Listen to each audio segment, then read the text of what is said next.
you're going to be a CEO one day. You're going to run an operation because you see things. He goes, close your eyes for a minute. I close my eyes. He says, beach ball. What was the first thing that came to your mind? I said, I see a little boy and a little girl chasing a beach ball down the beach. And he goes, what are you selling? Everybody sees, Hunter and Ginger now and the glitz and the glam, but there were a lot of ham sandwiches at night. We just went from business of the year to, do we even have a business? I wrote over $560,000 in refund checks over about a 2-week period. Always fight. Always be in the fight. Always keep pushing ahead. Always be bullish and always be future thinking. So Hunter, founder, Beachball Properties, going 10 years, right? Yeah, this is our 10th summer business, believe it or not. So in 10 years, going from scrappy startup to one of the biggest in the area, that's huge. No, it is.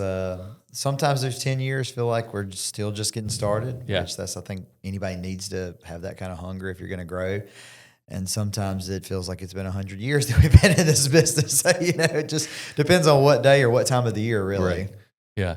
And it's what I love about the business is there's so many vacation rental management companies, and everybody at the end of the day does the same thing. That's Everyone's saying, clean towels, clean beds, right? You're not going to nobody's going to say, hey, we give you mediocre towels, right? But one thing I love about Beachball is that you guys have been intentional about your brand, and you can't miss the beach ball. Right. The first time I saw you, you were wearing a beach ball jacket. Right. You still got that? I still got the jacket. And Ginger has a copy as well. We both have one. Yeah. I mean, my beach ball shirts, my beach ball belt, hats. I mean, we've got a whole, I won't give away too soon, but we've been working on an apparel line for a long time with the beach ball. Yeah. Well, the brand, and that's, immediately when you see a beach ball jacket, you're like, wow. And then I've seen the inside of the office, the old beach ball wall that was there. So it's so much a core of who you are, but it's impossible to miss. Right. And that's become a staple down here. So I love telling the story of where Beachball Properties came from. So I'm a University of Alabama graduate, Roll Tide. And I guess there's a story before the story. So in college, I like to have a good time. I was not a straight A student by any stretch of the imagination. But I was going to finish in 4 years. And I took this class called GBA 490. GBA 490 is basically the graduation class at Alabama. If you're going to get a business degree, whether it's in finance, accounting, management, operations, you had to take GBA. I had a professor, Dr. D, and one of the first classes was right before the Super Bowl. And he said, your homework is going to be, what's the best Super Bowl commercial? And I raised my hand because I'm just that kind of guy. I'm going to push things a little bit. And he's like, Mr. Harrelson, why you raise your hand? I said, I'm ready to turn to my homework now. And he said, the Super Bowl hasn't happened. Now, y'all got to imagine, show my age a little bit. They didn't have the YouTube. They weren't on YouTube. Everybody wasn't watching them on TikTok and YouTube a week before they actually went on the Super Bowl. You had to wait and actually watch the game. And I said, it's going to be a Bud Light commercial. And the entire class erupts. And I remember he had this look in his eye of like, I've got somebody that if I need to cattle prod this class, I'm going to say something to, and I'm going to get him to rile everybody up. Well, in class, we had this this project, and it was these team projects, and you work together as a team. I'm sure everybody had a team project, right? And what do most everybody do? You take 25, 25, 25, and we throw it all together and make a gumbo, right? So we do that on the first one, and we make a decent grade, but my other 3 classmates were terrified of speaking in public. I could just see when we were giving the presentation, I get up there, I give my big piece of it or whatever, and then I've got to watch them just drown. So I go to the professor after class. I said, look, do we have to do 25-25? Like, what are the rules? And he was like, there are no rules. He said, just as long as everybody's name is on the written paper and just as long as everyone at least states their name in the written part of the presentation, or the vocal part of the presentation, you all get credit for doing the assignment. So I go back to the group and I said, look, you two guys, y'all love writing the paper. Like, y'all have taken everything I wrote and re-edited it and wasted all my time writing this. I said, y'all write it and research it. And if you'll give it to me, even the morning before, I'll come in and give the presentation, or I'll even build the PowerPoint and do the presentation. They're like, you'll do that? And I was like, yeah. I was like, I don't like researching and getting all that. I said, but I love giving presentations. Dr. D's cool with this? I said, yes. I figured it all out. So anyway, presentation A. I'm like, oh, this is great. Presentation A. Next person say A. So we get 4 A's in a row on the presentation. And I'm giving these big, vocal presentations in front of everybody. So again, not a great student, but I've got it figured out that I'm gonna have a solid B in this class, right? I'm gonna graduate with a good B, and that was even me not doing some homework assignments I needed to. Well, it's the day before graduation. I get my grade in, and it's a C, and I'm going, wait a minute, this isn't right. Well, there's a piece of story I left out. We had to grade each other. And the way we grade each other, everybody got 10 points, but you couldn't go 10, 10, 10. You could so somebody could get an 11, somebody could get a 9, somebody could get a 12, somebody could get an 8, right? How did that person participate in the group? So I sent Dr. D an email. I said, this is BS. I've calculated my grade. I mean, unless I just flunked the final, but the final I felt pretty good about, I should at least have a B minus at worst. He's like, do you have time to come to my office? I'm like, I'm on my way. Like, I'm walking the next day. This is just principle to me. So I drive there, park, march to his office. I get in there, and he's like, sit down. I need to teach you a lesson. I'm like, lesson? I don't need a lesson. And I love telling this story because I learned more in this moment than probably anything in college. He said, listen, your other classmates basically sandbagged you and gave you super low grades and said you didn't participate in any of the projects. And I said, that's bullcrap. Like, you and I talked about this, and you said that. He said, no, I did. And you got your full grade for all those. And he goes, but Hunter, you didn't do these homework assignments and everything. He said, but listen, here's the lesson. He said, these two over here, they're trying to get into grad school. So they were trying to bump their score.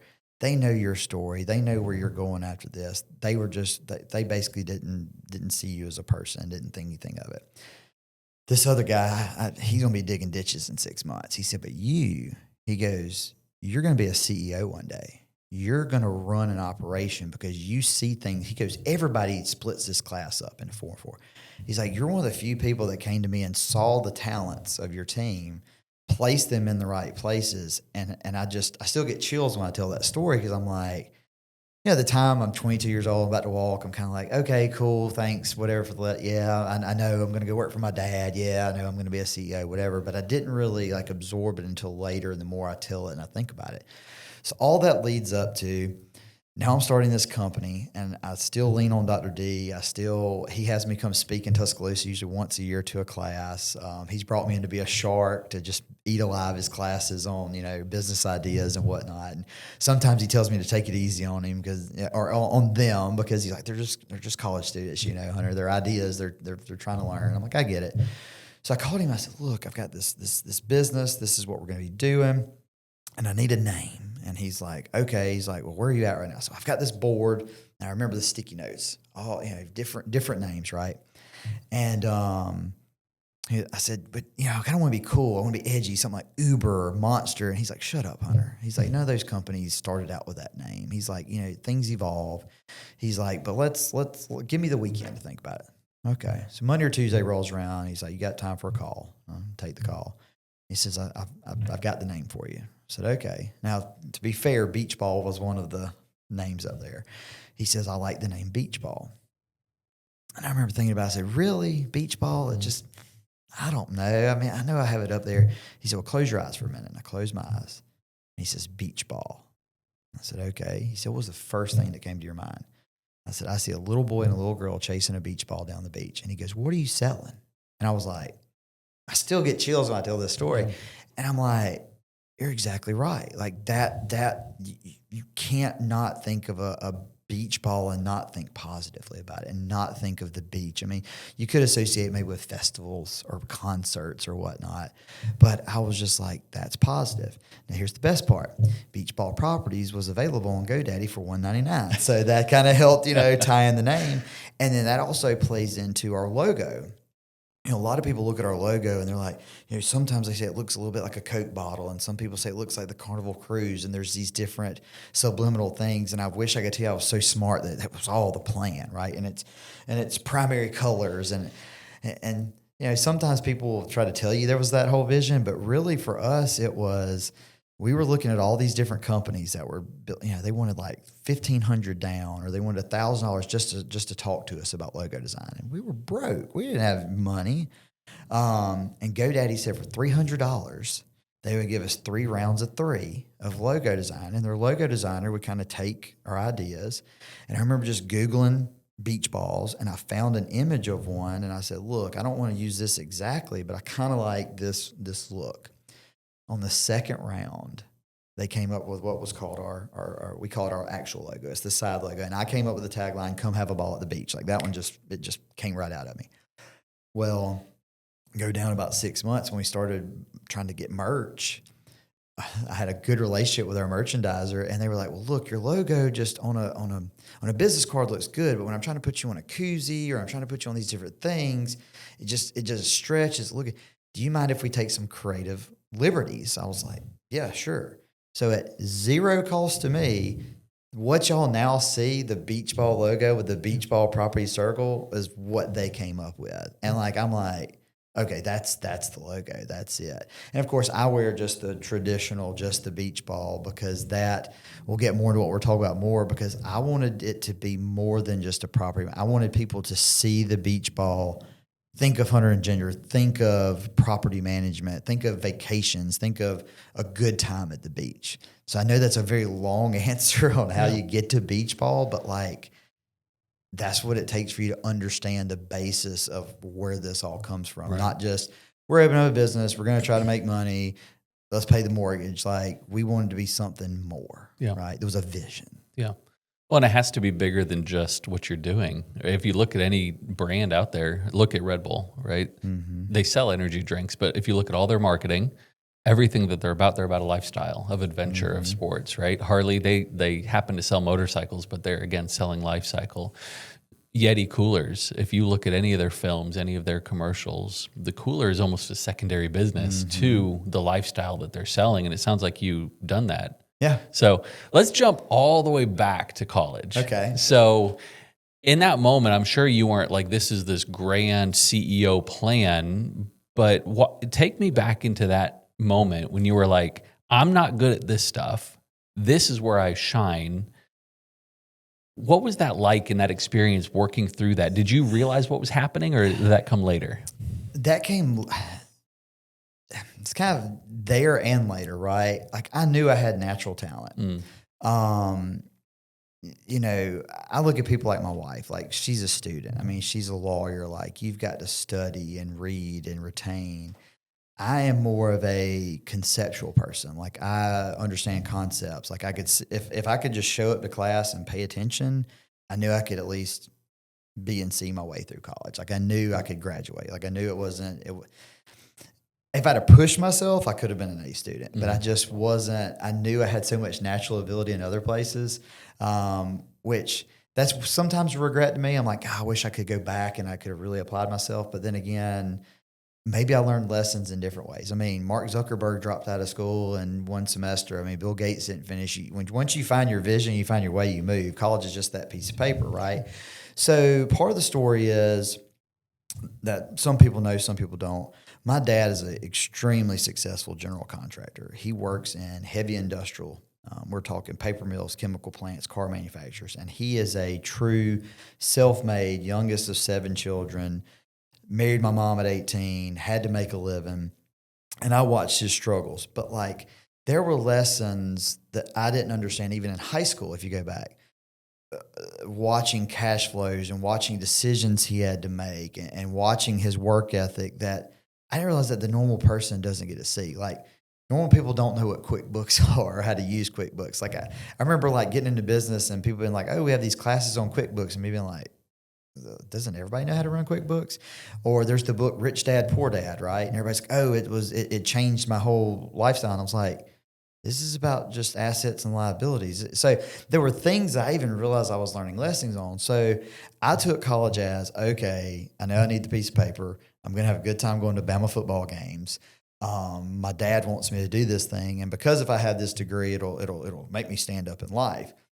There's another story that'll kind of tie into this. So I had to take an elective senior year, and it was a human resources class, but it was essentially the 3 main things were to teach you, a little bit of public speaking, how to do an interview, and how to write a resume, right? And I just took it because I knew I'd do all these things already, and I needed a good grade to add in. So they told us all these things. You went in for a mock interview and you were supposed to dress a certain way and do all these things. And again, I was arrogant. I didn't wear a tie, my collar loose or whatever. I show up to the interview. I go in there and I'm interviewing with a grad student, right? And he's probably only a couple years older than me, right?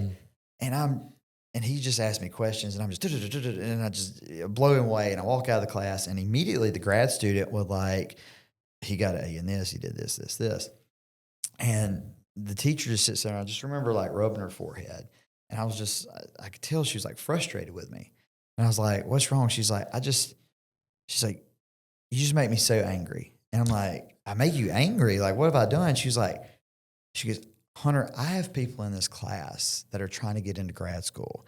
I've got people that are trying to go work at Mercedes, get a job with Target, and they are petrified and they can't interview and they don't know what to say. And here you are, you're going to go work for your daddy's company, and you're just walking in here just acing this. And this is just, I could just see it was just almost like that.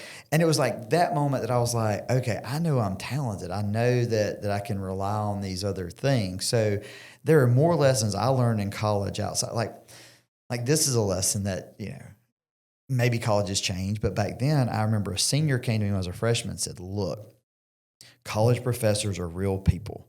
They're not robots. They're not some superhuman up there. They are real people. They have lives. They have wives to go home to. They've got dogs to feed, kids to feed. If you are struggling in a class, go build a relationship. Find out when that teacher's office hours are. Go to their office. Go make friends with them. They're not going to fail one of their friends or somebody they think that cares about them. So if I had classes I was struggling in, I would go to office hours and meet with the professor and get to know him and buddy up with him and talk to him and BS with him. And guess what? I got through the class. I'm not advocating for that by any means that anybody should do that.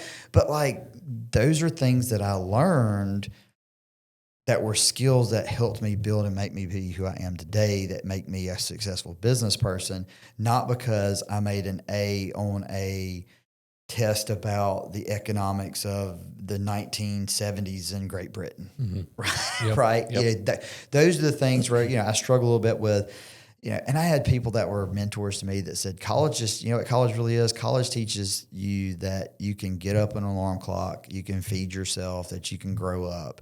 And when you tell people you've got to get, and they were like, unless you're an engineer, a doctor, or I think an accountant was what they said, you're just basically proving to somebody that you're competent enough to do those things.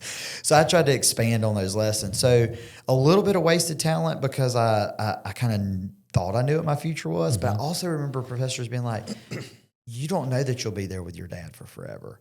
And I just was always thinking that you don't even know. And there's probably people back in my hometown that if you'd have polled them 20 years ago and said, who's going to be, the right hand right now of that company, they would tell you me. And now they're not surprised of where I am today, but they're surprised that I'm not right there as a part of that company. But at the same time, it's a testament to me that I took those lessons and took something that I could have just sat back and just been mediocre, that I went out and used my talents to try to be great. Yeah. The path life had for you was just go work for your dad's company, go fill the shoes that was expected of you. But there had to have been a moment that you said, that's not going to be the path I take, right? So walk through that after college. What was some of that look like? Because there's, I'm sure, a lot of decisions and a lot of things between finishing college and founding Beachball. Correct. So what did some of those seasons look like? So there will be so much to talk about this because everybody knows Ginger and I. They know we're peanut butter and jelly, right? But she is the linchpin to all of this in a way. So I get out of school. I graduate in 2008. Most everybody probably listening now knows what happened in 2008. The economy was in the tank. Industrial construction was not spending. That was one of the big halts. I mean, my dad's revenue in the company cut in half in 1 year. He's cutting people. He's having to lay people off, but he's bringing on a son that he's paying a fairly decent salary to. And I was dead weight. And, my dad, I believe, thought that I was going to go to Alabama and I was just going to download all this knowledge and I was going to come in, I was going to kick the door down and I was going to revolutionize this company. Well, as many people know, you go to college, you steal that first job, you've got to learn. And I'm not angry at him or upset about what happened, but he was just in a stressful situation, and he didn't have time to sit there and coddle me, right? And I was kind of expecting a little bit of this, and he still had his idea that I needed to go back in the field and bust my knuckles. And I remember there was a conversation that his accountant told me about later that he told him, he said, Ray, you need to take Hunter and you need to teach him everything about the office. He's going to make you more money in the office than he is out there with the layman. And my dad he came up that way, and he thought that was the way I needed to come up. So he sends me down to Mobile, Alabama. I've probably been working for the company now right at about not even a year. And he thinks, okay, I'm going to make him my salesman, right? I'm a pretty good salesman, right? But like, how good I am if you just completely cut me loose in a new state, in a new city. So while I'm down there, I meet Ginger. And Ginger is on scholarship at South Alabama. She's about 3 years younger than I am. And we meet the traditional way. We didn't meet on the internet. We met in a bar, like, how people actually met back in the day. You saw somebody good looking and you talked to him, you struck up a conversation, and then you go out on a date, and the rest is history, right? So I met Ginger, and she was at a point in her life where the scholarship was about to run out at South, and her parents were like, we'll pay for you to go anywhere you want to go. And Ginger had actually grown up, and I don't think she'd be embarrassed me to say, she grew up an Auburn fan. She was an Auburn family, and I was a Bama guy. And I convinced her that she needed to go to Tuscaloosa because that was closer to Selma, where I was going to have to head back to, and if this was going to work. And she agreed. So she ends up going to Alabama. And I muddled along with my dad a couple more years. And, there's just struggle back and forth. It didn't feel like father-son. It was boss subordinate, and just, and I don't want to get too deep in the new, but it was a hard time in life because I couldn't figure out where I was going with it. I wasn't seeing any path forward. My dad, to his credit, was trying to grow this company back up to where it was supposed to be. And Ginger had an opportunity to go to law school, and she had a few different offers, and it came down to LSU or Ole Miss. And I told her, I said, they'll eat me alive in Baton Rouge. You got to think this is 2011. This is the height of Nick Saban LSU rivalry. I mean, and I said, Ole Miss, they're like a sister school to Alabama, and I've heard great things about Oxford. Well, part of the reason I tell you that is because we had made the conscious decision that I was going to pull the ripcord and leave working for my dad and just go out in the field. Now, this all ties back into me going into my college days going, I can interview anywhere. I have a business degree. I should be able to get a job anywhere. I mean, the economy was still trying to catch up. And I mean, I went every bank in town, I dropped off a resume. I mean, there were a couple of contractors up there, but one guy was like, you've got to be here at 5 a.m. And I'm just thinking, like, how am I going to have a wife or fiance at the time in law school and me up at 5 a.m? And I don't know. And lo and behold, I got a call from New York Life. He sold me the dream of selling life insurance. And there's nothing wrong with selling life insurance, but I know there's a lot of people out there that have tried that at one time or another. And I'm one of them. Okay. It's very hard to sell death to people, right? Oh, yeah. So I go in, and I'm pretty decent at it. But at the time, I met a guy at Merrill Lynch. And this guy at Merrill Lynch was like, man, you'd be great over here selling finances. So it's like, okay. So about 8 months into New York Life, he gets me an interview with Merrill Lynch, and boom, I go to Merrill Lynch. For the first 6 months, I studied for my Series 66, my Series 7, got all my securities license, and I'm off to the races selling security products. And that was also about the time where Obama was trying to convert everything to more managed money than selling C shares and A shares and whatnot. So I'm working the Memphis market, North Mississippi, doing pretty good at it. Ginger's plugging away at law school. And she comes to me, we'd always kind of talked about it, but we get married between her second year and third year of law school. Also that summer, she got the chance to intern for the district attorney in Mobile County. And she's like, we're moving back to Mobile. I was not too big on it, but this is the love of my life. I've already chased her one place. I'm going to chase her to the next place. I'm going to go where she wants to go. So I end up finding a job with Regions Bank, still selling security products. I didn't have to be a banker. I got to still be a financial advisor. And probably getting ahead of myself on the story a little bit, but she ends up getting a job clerking for a circuit judge over Mobile. So she learned all the inner workings of, how the court works. And she gets an insurance defense firm job. And I'll let you ask some more questions before we get more into that. But that was kind of that's kind of those low points of, I wasn't making a lot of money. I was making decent money. We weren't struggling, but we weren't killing it. We were just we were getting by, right? Yeah. That's kind of where we were. But that's where, it goes from me,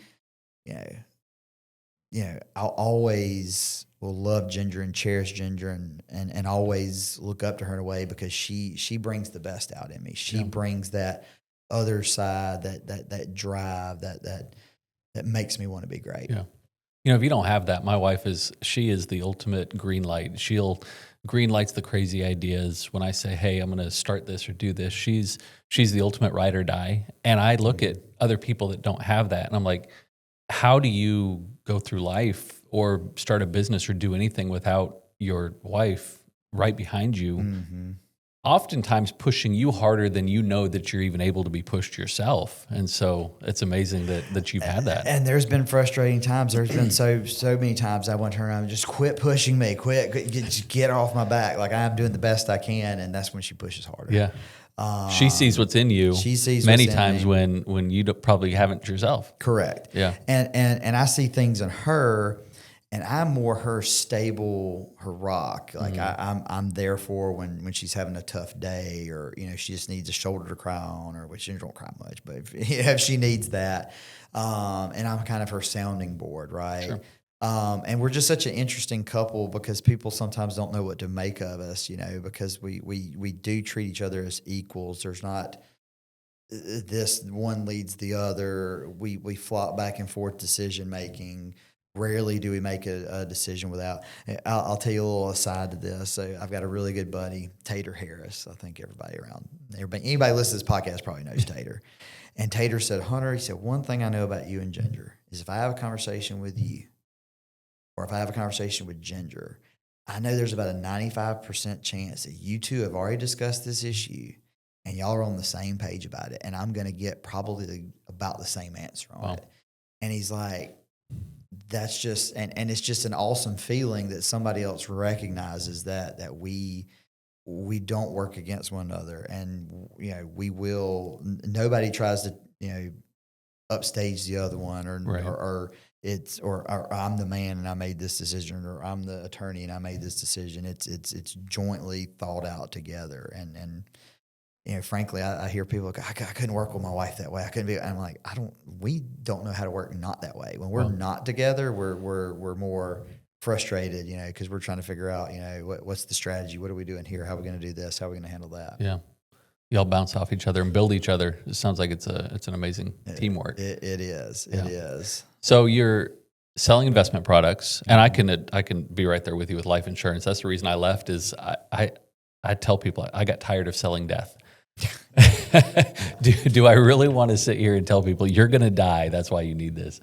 And I have life insurance. That it's a great field. Obviously, you need it, but it wasn't for me. It sounds like it wasn't for you. So you get into the securities business. So now you're selling money. That seems, knowing your personality, that seems super safe. That seems super like corporate. Mm-hmm. So how are you feeling during those years? A fish out of water. I wore a suit every day. I had several suits. I was very stylish. I had not the beach ball suit. Not the beach ball suit yet. I had some I had some pinstripes. I had some, the gray, the black, the navy. Sure. I knew how to dress. I knew how to wear the right shoes. And again, those were lessons I'd learned in college that I thought I was never going to need. I knew to wear, you don't wear your what they call driving shoes, which are slip-on shoes. Everybody wears like Kohans, right? You actually had to wear lace-up shoes. You had to present a certain look. But the hard thing about securities is you don't get to be yourself. There's SIPC and there's FDIC and there's all these rules. And so I'll tell you a little side story. A lot of people don't know this. When you go to the store and you're buying a shirt and there's the button down collar and then there's the open collar. Do you know where the differences come from? I couldn't tell you. Button down collars are bankers. Mm. Brooks Brothers created those button downs so it put off that I'm buttoned down, I'm secure, I'm a bank. The open fly collar was financial investors. They were the ones that were more free with the money. We're going to invest in the market. I love telling these little side stories like that. So I was always wearing, I never had a button down collar. I always had an open collar. I always, I knew how to tie the half Windsors, a big old fat tie, and dress all that up. So I knew how to play the part, but I couldn't just go sit in someone's, office or room and really tell them what I really felt about things because I had to keep things within the box. And having that gamesmanship, that salesmanship, I had that, but I wasn't able to fully be who I wanted to be. And it was always this push-pull struggle of I can be okay at this, but unless I can just cut loose and be my full personality, which is what Beachball allows me to do. Right. And again, good, but I knew I was never going to be great, right? And they told you all the time that if you work hard for 5 years, you can live the next 50 like nobody else does. And there's plenty of people in finance that make tons of money. But like I saw a lot of people go too, a lot of people. And it was hard. I was, 24, 25, 26 years old. 25 years old trying to explain to a 70-year-old who's lived through, 89 Black Monday, and they've seen another financial crisis, and they've seen all these other issues. And I'm going to tell them how they really need to, and then of course, then I would realize, well, I'm just selling this company's portfolio. I'm just selling their thing. And part of me wanted to be a money manager and pick stocks, but you can't do that until so there was just all these different challenges with it. And there were low points. I mean, I never felt depressed, but my brother was like, "You were so depressed doing that." I was like, "I didn't think I was depressed." He was like, "Well, you never felt like yourself. You never felt like yourself. You just, you're always wearing that suit and you're always trying to impress everybody." And I was like, well, that was just what I had to do. That was it's literally the costume you had to wear. Right. So, I mean, it wasn't always perfect, but you got to fake it till you make it, and you've got to put on that presentation, and you want to always look like you're successful because that's what people want to be around. People want to be around success. They don't want to be around mediocre. Yeah. Yeah. And so you're in the investment field, you're selling securities. Ginger's going to law school. Mm-hmm. You all are engaged. Mm-hmm. So what started to happen after that? What's the next step in the process? So we get married in 2013. August 3rd, 2013. Better remember that date, right? That's right. Nice job. And the reason we did that was it was the last real full weekend and week before she had to go back to law school. Mm-hmm. So we go back. I'm still married, or we're married. I'm still financial advising. She's done this internship. She's trying to finish up. She's doing things like Ginger wrote a brief. Like, people don't even know this about her. She wrote a brief that was argued in front of the Mississippi Supreme Court when she was in law school. Oh. When she was interning that summer, she sat second chair to the DA on the biggest, newsworthy, high-profile murder case of the summer. I mean, it was a blockbuster case. It was just big names in the community, children, or it wasn't children; they were grown adults. But I mean, it's just like I think back to the things that she was doing, and that was kind of I don't want to discredit anything Ginger's done. I think she's done amazing things, but I think some of her thing was that she's like, I'm smart. I need to be a lawyer, right? And obviously now, does she use her law degree every day? Absolutely she does. But she would probably tell you, would I want to be in a courtroom all day, every day? Heck no. I realized when I was doing all that, that's what you see on Law and Order SVU and all that is not how legal works. It's a lot of reading. It's a lot of arguing monotonous things. I remember she told me one time she was working on a case that this person had passed away. It was an accident at a mill. This person had passed away and gone probably 5 years.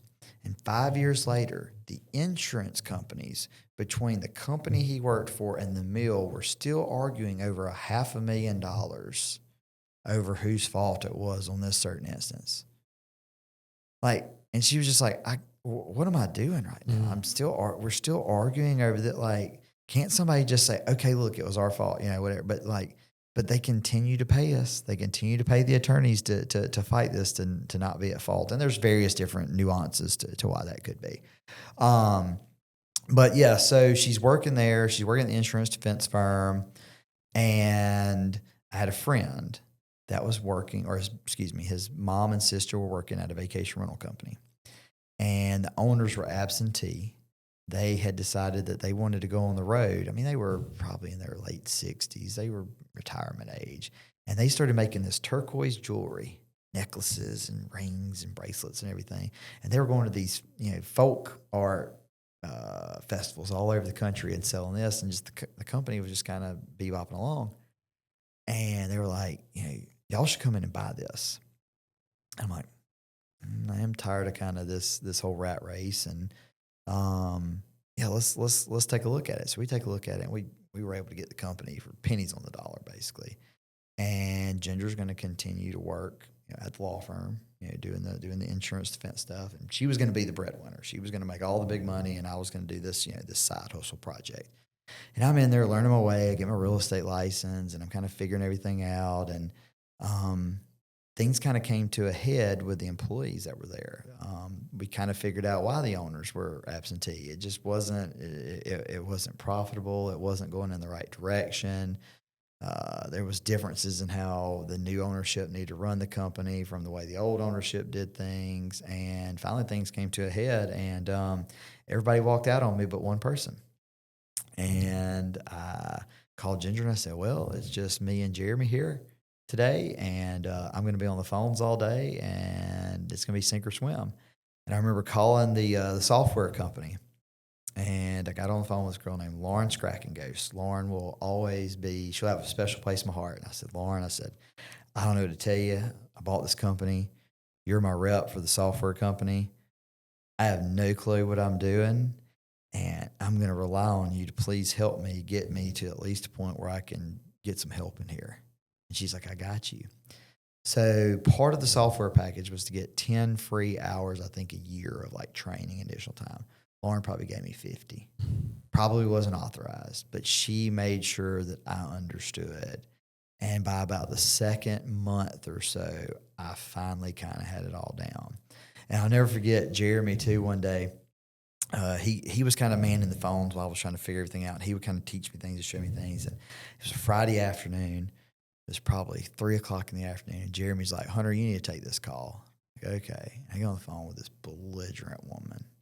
I'm talking, she probably had a few pina coladas, and she was laying into me, telling me how it ruined her trip, ruined her kid's trip. And I'm trying to get to the bottom of what happened. So the condo complex she was staying at, we only manage typically one unit in the building, right? Or one unit, 4 walls in. We can't control the elevators. We can't control the pools. Well, apparently on Wednesday, a company just shows up and starts busting up concrete in the pool and shuts the pool down. Well, she didn't call me on Wednesday. She didn't call me on Thursday. She waits till Friday afternoon to lay into me about me sending these guys jackhammering at 7 in the morning. And we go round and round and round. And I've been called anything and everything under the sun. Slumlord, just always saying. And you got to imagine, I'm like 3 months into this job trying to figure this out, right? And I'll never forget, her husband gets on the phone, and he's on. And then all of a sudden he stops. And he's like, okay, sorry, dude. Like, she's just had a day. Like, well, and I'm going like, what is going on? And all of a sudden, and then out of nowhere, he starts tearing back into me again. So I realized she had walked out of the room. And he's trying to tell me, it's okay, it's okay. And then she comes back in, and he has to like turn to the husband. But the point of that story, that side story, is we would have like bought them like a pass to go to Waterville or something. But she didn't give that opportunity. Well, all about the time this happens, Ginger working for the law firm, they had another female associate go out on maternity leave with triplets. And they started just loading Ginger down with work. And Ginger's like, okay, I'm set. Well, she comes back off maternity leave. They didn't think she was going to come back from having triplets. Her husband had a good job. They figured, she's not going to do that. Well, she comes back, and they get a call from the main office. They're like, well, hey, she's qualified for a partner. We've got to pay her partner money now. And we've got to start giving her some of that work back. Well, basically, they came to Ginger and said, look, there's not enough work between the two of you, and we've got to pay her partner money, so we're not going to be renewing your contract. And Ginger's like devastated, like, what? I thought this was the way. So I called Ginger, and I'm like, look, I'll come there. I'll come help you get everything out of your office and whatnot.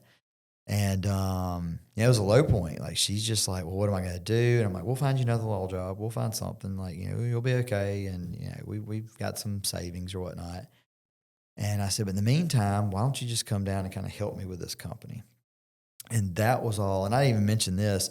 The company had a different name. And that was when I said, look, we need to rebrand. This needs to be ours. This needs to be something just new and fresh. And I told the beach ball story, and that's kind of how beach ball, became. But we sold our house in Mobile. We sold our boat.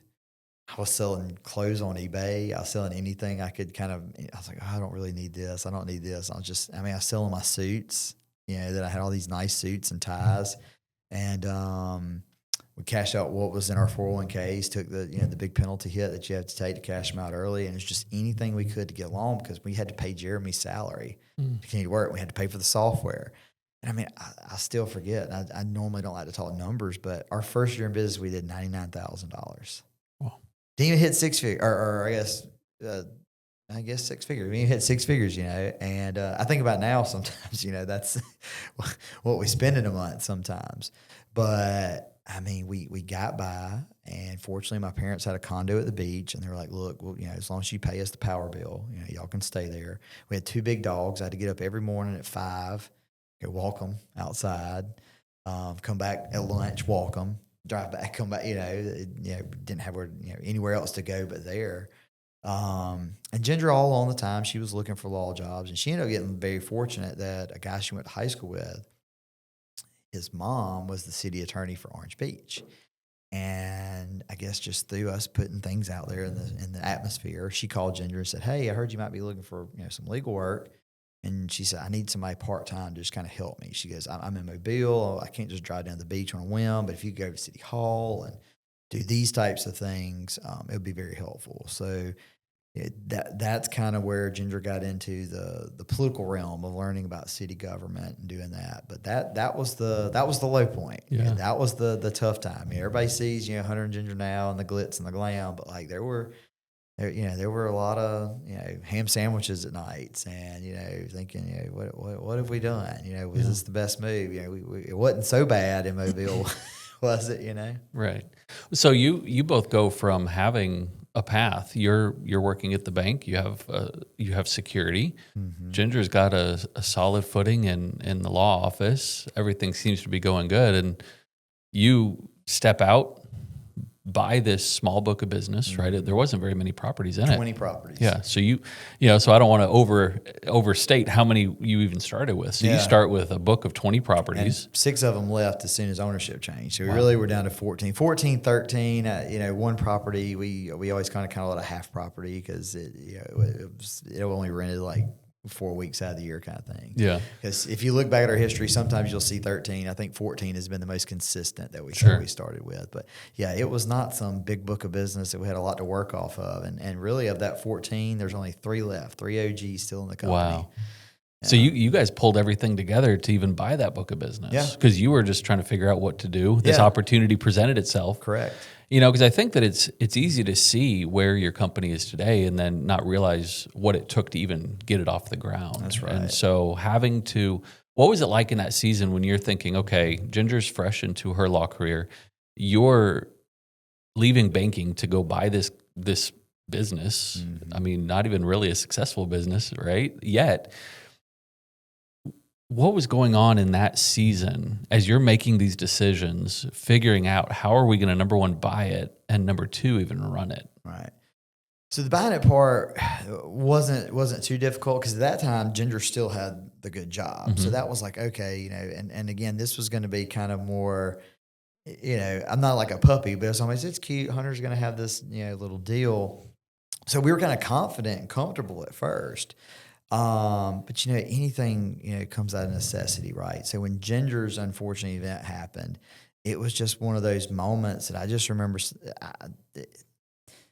It's hard to kind of convey, but it was just like, all right, we're in this. Yeah. Like we've got to go. Like this has got to work. Like this is what's left on the table. So it went from a hobby almost to this has to be a business. This has to be it. At least until Ginger could land another job. And there weren't a lot of lawyers hiring, and she would go and look, and a lot of them were offering less than what she was making before, and there wasn't anything in Orange Beach. There's just not. There's a handful of successful lawyers, but a lot of them are doing business law or they're doing elder law or financial law.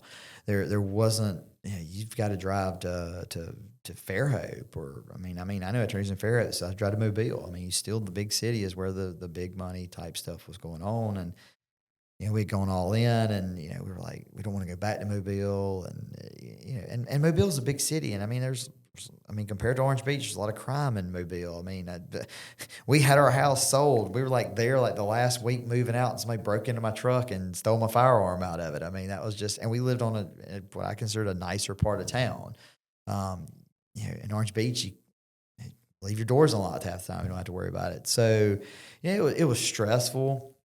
We were definitely on a beer budget. I can talk about, we were eating ham sandwiches. We were just getting by. But again, we put that persona out. Like, we scraped up everything we could to buy these beach ball stickers. And if you've been to the Floribama, or if you've been to Pirates Cove or Tacky Jacks, or anywhere there's stickers. We've got one at Moe's Barbecue. Anywhere we could put a sticker, we were putting a beach ball sticker, because we were like, if we can get subliminally people to see that. And then I joined the Chamber of Commerce. And every time the chamber had an event, Ginger and I would go to it. And we think about, it was the new group at the chamber, and they decided to have I think they were calling it a block party on like a Friday afternoon. Ginger and I were the only people that showed up to it. And the chamber staff, I think a lot of them are gone now, but for the longest time, they were like, we remember that. Y'all were the only people that showed up for us.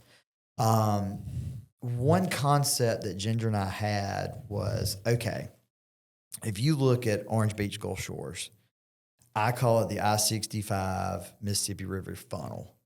Anything that touches either side of those two corridors is like a funnel that funnels down to our beach. If you're too far east, you're going to go to Myrtle Beach, or you're going to go to Savannah, Tybee, or Hilton Head that way.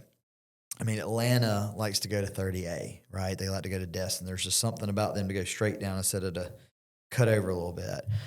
Louisiana loves us because we're the first stop headed east, right? Louisiana's coming, they're not going to go west to Texas beaches, because they're, from what I understand, not the greatest. So we're the first kind of stop on beaches from that direction. You're pulling all that Louisiana, you're pulling all that Mississippi. Alabama is still our number one market. Like, if you look at the heat map, most people, it's still Alabama and Tennessee coming to us, right? So Ginger and I are like, well, we can't really waste money in just Birmingham. We can't really waste money in just Huntsville. Like, how do we project ourselves into bigger? So the concept Ginger and I had was, well, nobody's from Orange Beach or Gulf Shores, right? There's a handful of people, and they do exist, but nobody's born and bred and raised there, right? Our high schools didn't even exist until, I think, Gulf Shores was 2002 was the first year, and Orange Beach was 2022, right? They're in their infancy as school systems, right? I said, everybody around here knows who we are.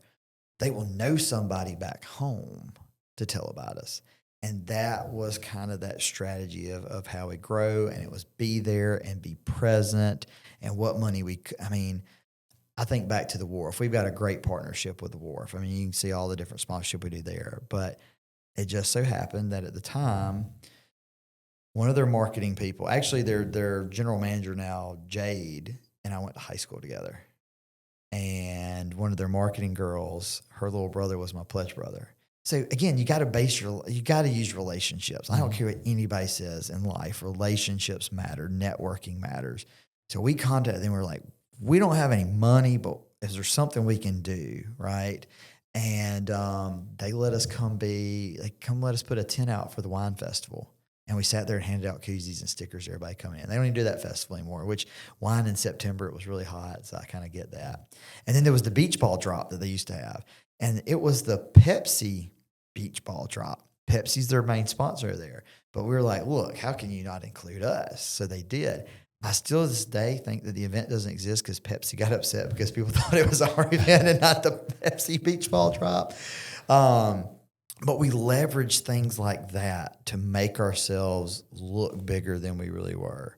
And then, just successes seem to kind of flow in with that. But, I know there's questions you can ask, but two big events. So we opened the doors in 2016. We didn't become Beach Ball till 2017. So we always kind of debate, or is 2016 really our year, or was Beach Ball when we were born? I still like to think those first 6 months were like training ground. Beach Ball is really when we were born. So that's why we're not having our 10-year anniversary until 2027. Okay. So anyway, we're having, that'll be the 10-year. So you get through 17, you get through 18. At this point in time, I'm likely about to be on the board at the chamber, and we get selected as Business of the Year, 2019 Business of the Year. And I remember it was February the 9th of 2020. All right, so think about that time frame. Wow. We're Business of the Year. We've got this big award. Let's see, Ginger was, no, she wasn't quite pregnant yet. We had already had Lowry. Lowry was a little over a year old, and we were about to be pregnant with 10. And I mean, we think we're on cloud 9. Everything's great. And what happens 6 weeks later? The entire world shuts down, and there's no vacation rentals, and there's nobody going to the beach. And Ginger and I are sitting there at the house going like, we just went from Business of the Year, not vacation rental company and our little Business of the Year, to do we even have a business? And that was where Ginger and I getting into lobbying was born. We started reaching out to Senator Chris Elliott. I believe Francis had been elected, possibly, or was about, but we were calling the mayors and we were calling anybody and like, what can we do to help? How can we promote this thing? We were getting on phone calls. I mean, it was just anything we could do. And I'll never forget, it was April 28th at 11 a.m. KIV opened and the beaches back up. It was our single largest sales day we'd ever had. So let me take a step back. A lot of people ask, what was the boom moment for beach ball? When did we like just take off out of the cannon? Some people probably want to think it was when we won Business of the Year, which that was good. But what we did in COVID was when everybody else was fighting giving refunds. They didn't want to give refunds. They were giving partial refunds. They were just, some people said, well, you didn't buy travel insurance, so we're keeping all your money. I remember sitting in my office, and I remember hearing the poor ladies on the phone just arguing with people. People were panicked. People were scared. I had a TV on in my office, and I'm watching the news, and I just remember sitting there just thinking, God, what are we going to do? And I just walked into their office or their little answering area, I guess customer service area, and I said, give them all their money back. They're like, what? I said, if anybody calls, just tell them we're giving them a full refund. We're not going to fight it. And I get chills thinking about this. I wrote over $560,000 in refund checks over about a 2-week period. And I remember looking at our accounts, and I mean, our operating account, I knew we had enough money to get to the middle of June.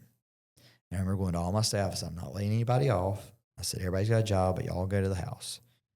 I said, but if by Memorial Day, like, we're not back up and operating, like, I'm going to have to make some tough decisions around here. And they were like, all right, we got you, boss. And they all went home. We went home.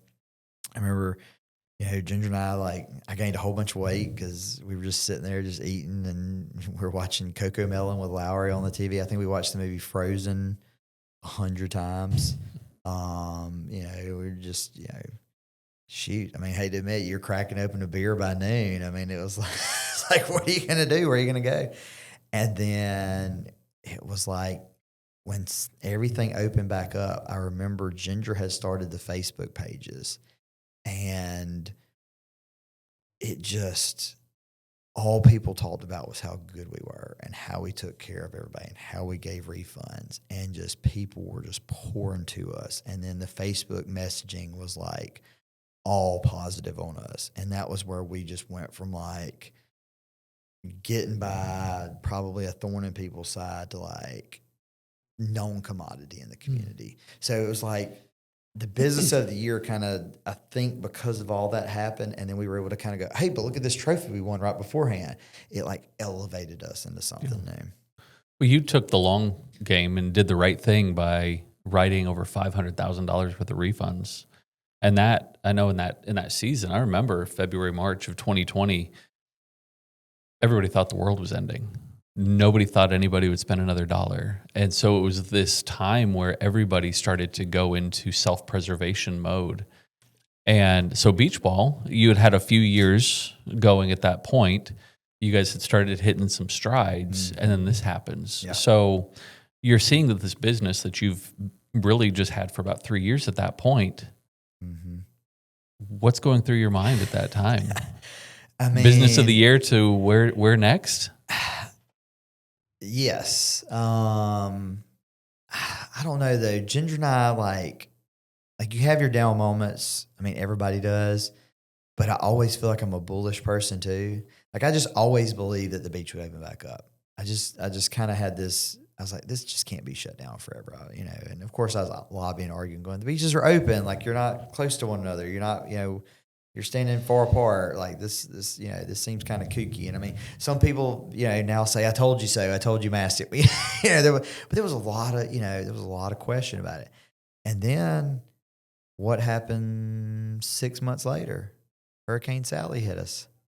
I remember that point. I just remember saying, "Screw it, COVID doesn't exist anymore. This is crap. Like we've just got to press on." I mean, we had condo buildings that we had units in that were down through spring break of the next year. Now, of course, it was like the Roaring '20s right after all that, right? Mm-hmm. So we use a thing called dynamic pricing. And I remember when that 2020 incident happened, our dynamic pricing was dropping rates down to like the bottom because there was no demand. It worked off of simple economics, pricing, supply and demand. So I remember looking back at the tape chart and seeing like two reservations beside one another and seeing one person maybe paid, somebody may have paid $200 a night and the next person paid $450 a night because the demand went so out of whack. So we still had a pretty good, year. We were able to recoup a lot of that money. And then, the hurricane comes through, and I hate using that word. It's like Beetlejuice, try not to say it 3 times. But then that happened, and we kind of had to grind through that spring break. But then after that, it was just like phones are ringing off the hook. You could name your price for any type of condo, any type of house that you wanted to. But yeah, I mean, 2020 was I mean, even for my dad and his company, I mean, mills were shutting down, so there wasn't like this well, we can go back and work there. It was, but I kept that belief of it's going to open back up. It's going to open back up. You're sad, but like I never was like completely down and out. I wasn't searching for other jobs. Like I just knew. But it was scary. I mean, sitting there looking at your payroll go down and telling people like, I'm going to take care of you. But I mean, those people appreciate it. I mean, they were, solid for us.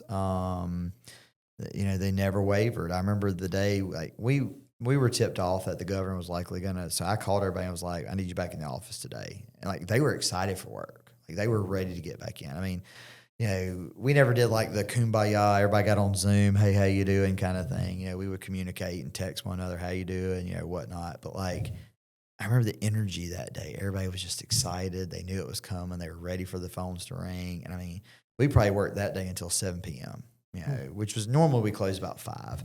But we were just, just people calling, just happy to book. At that point in time, I was frustrated we did not have more inventory because you could have made all the money you wanted to make at that point in time because people wanted somewhere to stay. It's these times when everything shuts down or there's this big catastrophic event. I remember Ivan, we were living here back in Ivan in 2004, and it makes you feel old when you start talking about back when, right? So Ivan in 2004, this area was relatively unknown. Mm-hmm. Ivan comes through and wipes out the beaches and puts Lower Alabama, Gulf Shores, Orange Beach on the map. Mm-hmm. Suddenly everybody knows. And then next thing you know, however many years later, 2004 to 2020, 16 years later, the pandemic. 16 to the day. Yeah. Sally comes through. Yeah. Day. Yeah.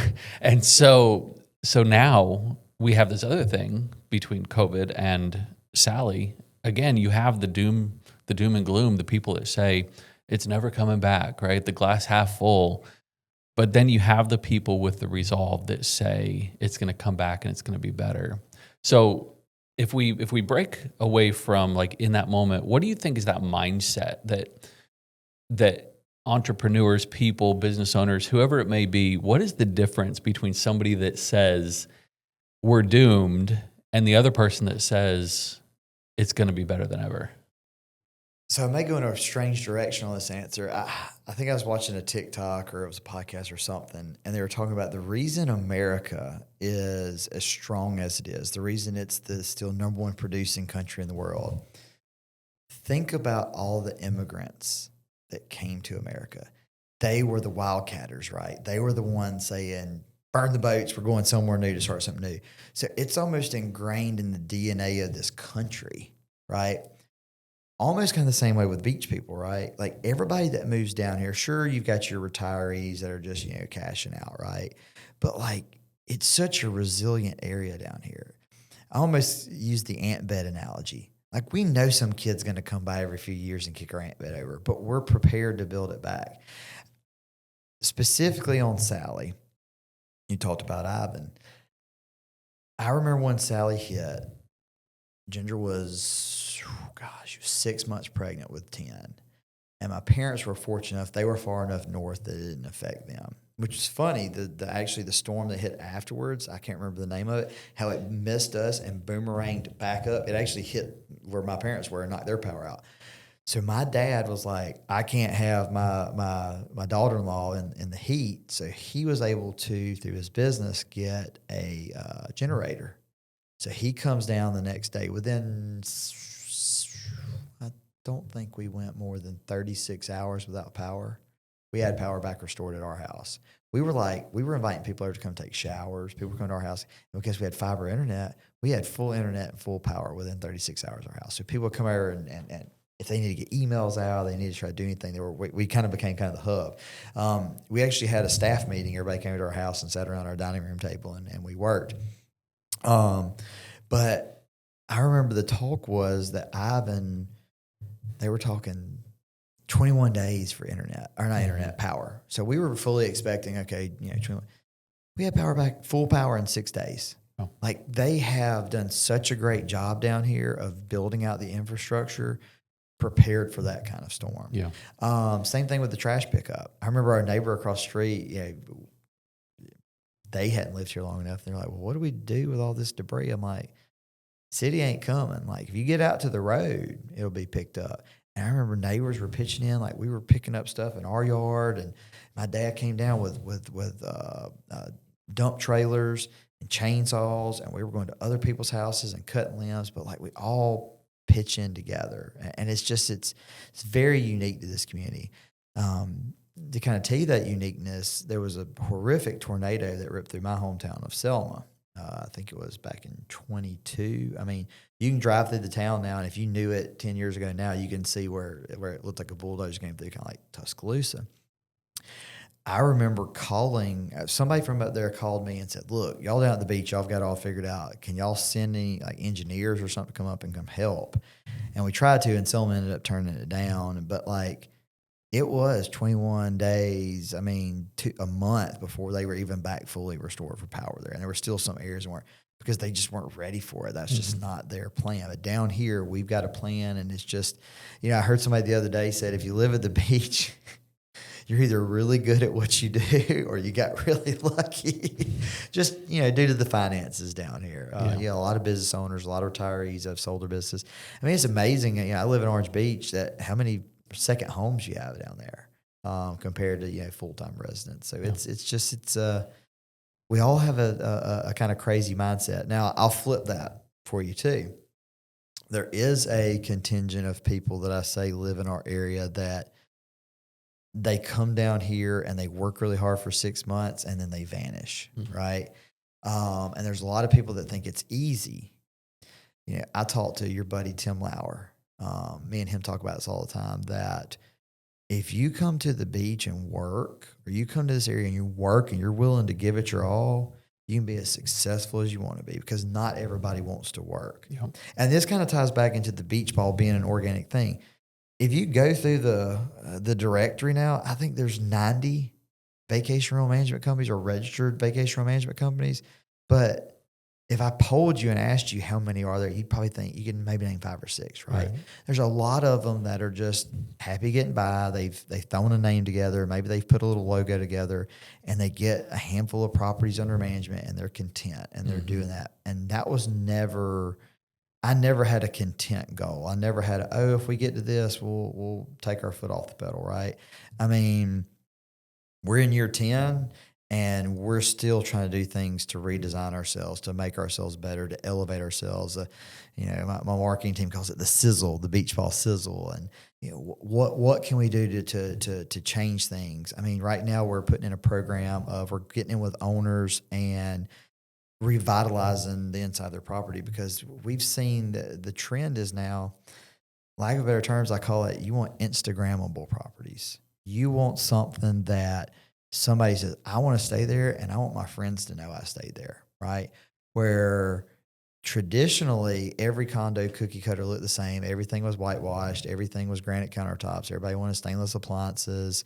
Everybody wanted a coastal feel. Well, like we're going to make one of our condos look like an old Hollywood themed condo. It's a penthouse. It's kind of already dark, so we're going to play off that dark theme. The owner's ecstatic about the design on it. We've got one house called the Gulf Babe, and it's pink, and it's neon pink, and it's just, I mean, it's right up Ginger's alley, right? It's been flying off the shelf that girls want to come to stay at the pink house. So, that's something that we're trying to trend different than just renting properties. Yeah. And we don't just rent properties, we rent dreams. Yep. People have saved up all their money all year long to come down to this beach. It frustrates me. I know sometimes it probably comes off the wrong way, but when there's a failure at a property and the guest is mad, I'm frustrated. I'm frustrated for them. I'm frustrated at our failures. But my God, I look back at our numbers overall, we're still hitting like 99%. Nice. But that 1%, it keeps you up at night. Yeah. You founded Beachball not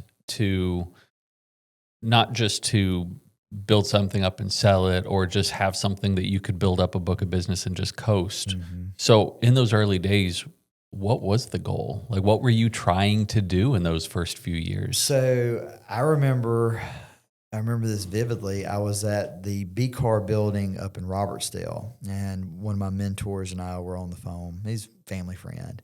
And I was like, man, if we can just get 100 properties under management. I kind of had I look at statistically what each property is valued at, right, and what averages are. I was like, man, if we can just get to 100 properties, we'll do $1 million a year, and most owners take about 15% off that, so we'll make like 150 or so, and we'll be doing something special, right? I look back now and be like, man, you're an idiot. But I also think to my dad. My dad had a goal when he started his company. He said, if I can get to 25 employees and work in these 5 mills within an hour of my office, my dad's got 500 employees working in 6 different states right now. Oh. So you've got to set a goal. You've got to set something that you want to work with, but you also need to think that you're going to blow past that. And you're always looking to pivot. I have this thing that I tell people, at every 50 properties, everything breaks. You have a system.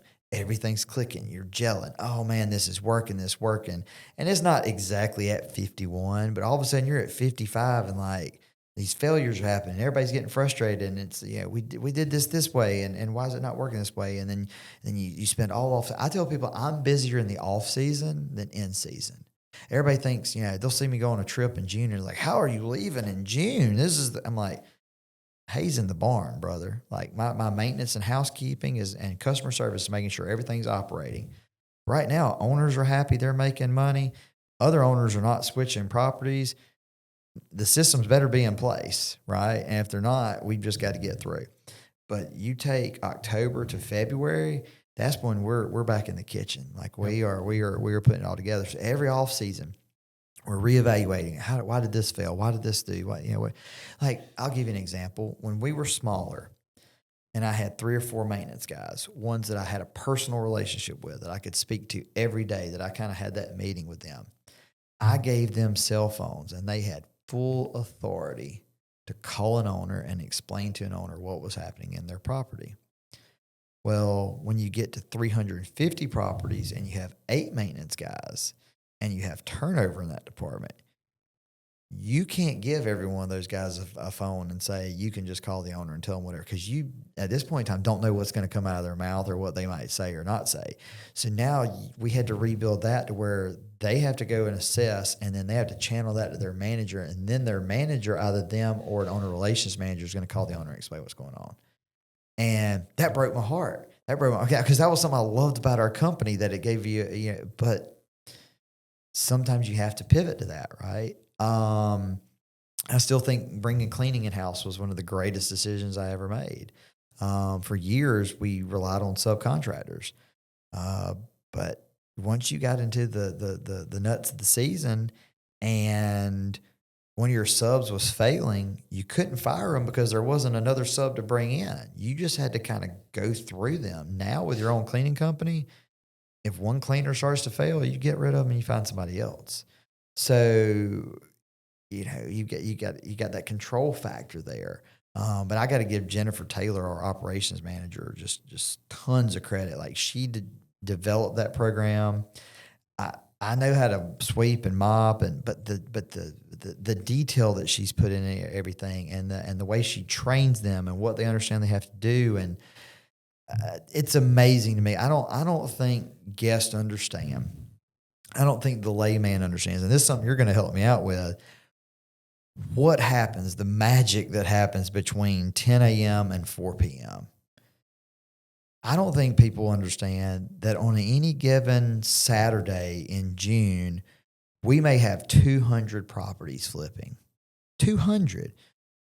I mean, you're talking about having 50 to 60 cleaners out there humping it to get a 6-hour window that this person leaves and leaves whatever they leave behind, and this person comes in and they have no idea that somebody was just there the night before. It amazes me sometimes. I tell this story.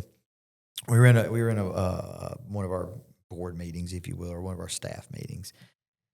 And customer service was just laying into Jennifer. We had this guest, and they were so mad. They found a sock under the bed, and this one found this, and they're just hammering on her. And I see Jennifer; she's just sitting over there, and she's just kind of taking it. And if you knew Jennifer, she's not a very over emotional person. She just kind of sits there and lets you just punching bag her almost, which I don't think is very fair.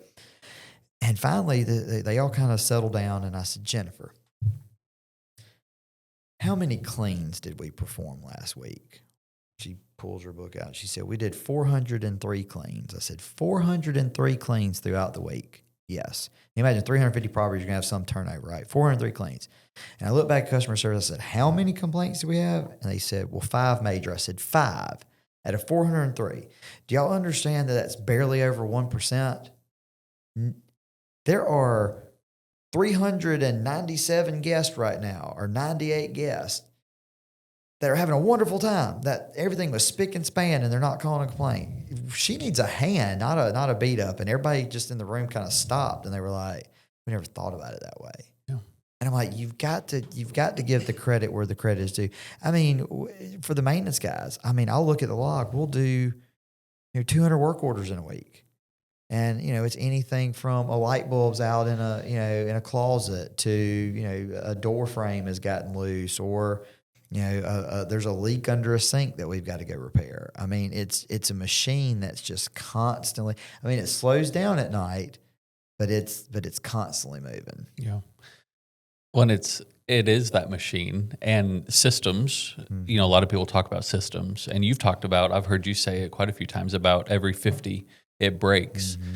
And so if you talk about like the foundations and the systems that you've had to build and implement at Beachball to keep it running, to keep it successful and performing, mm-hmm. what are some of those differentiators? What are some of the big things that Beachball has done to get to 350 that a lot of others haven't, and how has it made an impact? So this becomes a little bit more philosophical. Sure. I'm a huge proponent for what's known as the culture index. Mm-hmm. Some people have heard of DISC. There's the Enneagram, Myers-Briggs. Everybody, I think it was CIA or FBI came up with Myers-Briggs, right? So this kind of goes back to Ginger and I. We had read a book called 0 to 500. a guy by the name of Brooke Fouts.